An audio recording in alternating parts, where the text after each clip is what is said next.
U.S. President Donald Trump has said he will cut all future funding to South Africa over allegations that it was confiscating land and treating certain classes of people very badly.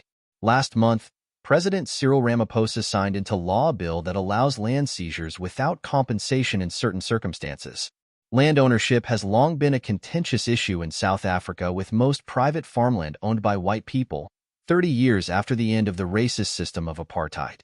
There have been continuous calls for the government to address land reform and deal with the past injustices of racial segregation.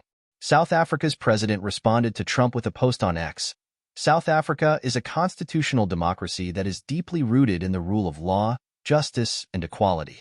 The South African government has not confiscated any land. He added that the only funding South Africa received from the U.S. was through the health initiative PEPFAR, which represented 17% of South Africa's HIV/AIDS program.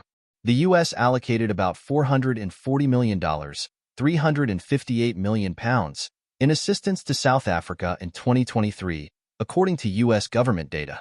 Elon Musk, who was born and grew up in South Africa and is now a Trump advisor, has also joined in the debate, saying the new law discriminated against white people. Why do you have openly racist ownership laws?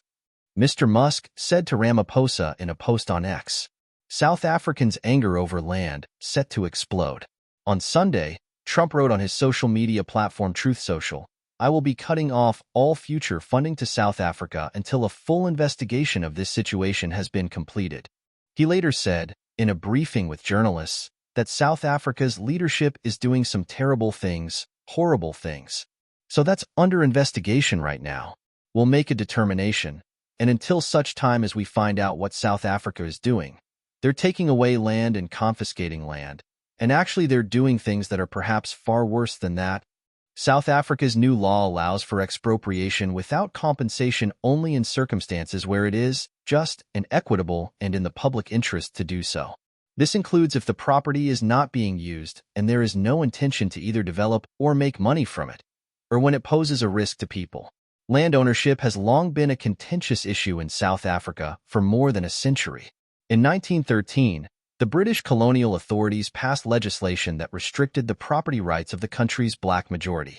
The Natives Land Act left the vast majority of the land under the control of the white minority and set the foundation for the forced removal of black people to poor homelands and townships in the intervening decades until the end of apartheid 3 decades ago. Anger over these forced removals intensified the fight against white minority rule. In 1994, leader of the African National Congress, ANC, Nelson Mandela became the country's first democratically elected president after all South Africans were given the right to vote. But until the recently passed law, the government was only able to buy land from its current owners under the principle of willing seller, willing buyer, which some feel has delayed the process of land reform. In 2017, a government report said that of the farmland that was in the hands of private individuals, 72% was white-owned.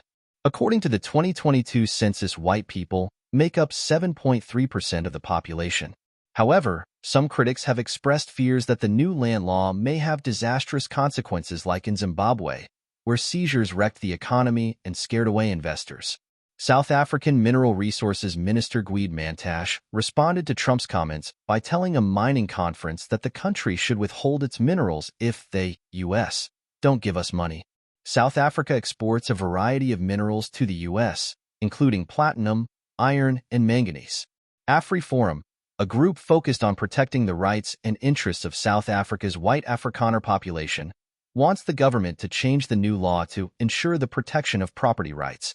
However, it said it did not agree with Trump's threat to cut funding, suggesting that any punitive measures should be directed at senior ANC leaders and not South Africans.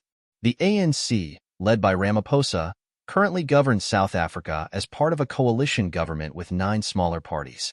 Trump also hit out at South Africa during his first term as U.S. president, asking the then U.S. Secretary of State Mike Pompeo to study the country's farm seizures and expropriations and the large-scale killing of farmers.